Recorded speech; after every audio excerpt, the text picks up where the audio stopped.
আপনার আমার পছন্দের নাজিরপুরের জুতার মল। আমরা দেখি বর্তমানের অনেক মানুষ তারা শোরুমে গিয়ে জুতা কেনে, অথচ আজ থেকে ২০ বছর ১৫ বছর পূর্বে এভাবেই আপনার গ্রামের হাটে ফুটপাতে জুতা নিয়ে বসে থাকতো বিক্রেতারা। এমনকি শহরেও এমন দৃশ্য দেখা যায়। তবে শহরের তুলনায় বা বাংলাদেশের অন্যান্য এলাকার মার্কেটগুলোর তুলনায় কলমাকান্দা উপজেলার নাজিরপুরের সাপ্তাহিক সেই বাজারে দৃশ্য একটু ভিন্ন। ভিডিওর স্ক্রিনের দিকে তাকিয়ে দেখুন এবং লক্ষ্য করুন, এখানে যেগুলো তারা বাহিরে নিয়ে বসে আছে, এভাবে শোরুম দেওয়া যেত ২ থেকে ৩টা, অর্থাৎ শোরুমে কিন্তু অনেকটা আকর্ষণীয় দেখায়। এই নাজিরপুর বাজারে জুতার মলের পাশাপাশি আপনার বড় একটি হাঁড়ি পাতিলের দোকানও রয়েছে। নেত্রকোনা, কলমাকান্দা, ময়মনসিংহ, ঢাকা তারা এখন আর যেতে হয় না। সাপ্তাহিক একটি বাজারে মাত্র ১৫ থেকে ২০ টাকা ভাড়া দিয়ে আবার আশেপাশের যারা আছেন তারা হেঁটে গিয়েও ওই বাজার থেকে সব কিছুই কেনাকাটা করতে পারে, যার ফলেই নেত্রকোনা জেলার কলমাকান্দা উপজেলার সাপ্তাহিক সবচেয়ে বড় বাজার বলা হয় নাজিরপুর বাজারকে।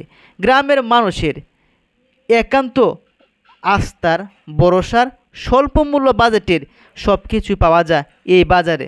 দেখুন, কাস্টমারদের কিন্তু উপচে পড়া ভিড়।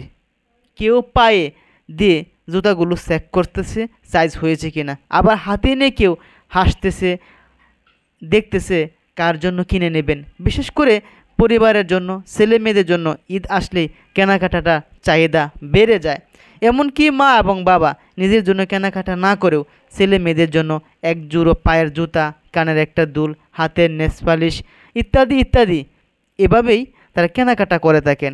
তাই যারা বহুদিন পর দেখতেছেন নাজিরপুর বাজারের জুতার মল বা জুতার দোকানগুলো কী অবস্থা, দেখুন অনেকটাই পরিবর্তন হয়েছে। তবে জুতার সংখ্যা অনেকটা বেড়ে গেছে, পাশাপাশি হাঁড়ি পাতিল রয়েছে। এখানে কিন্তু অনেকেই কেনাকাটা করছেন, যেহেতু এখন আমাদের গ্রামের মানুষ প্রায় সময় ধান সিদ্ধ করতে হয়, ভাত রান্না করতে হয়, পাতিলগুলো প্রয়োজন হয়, সেই পাতিলগুলো তারা সেখান থেকে কিনে নিচ্ছেন।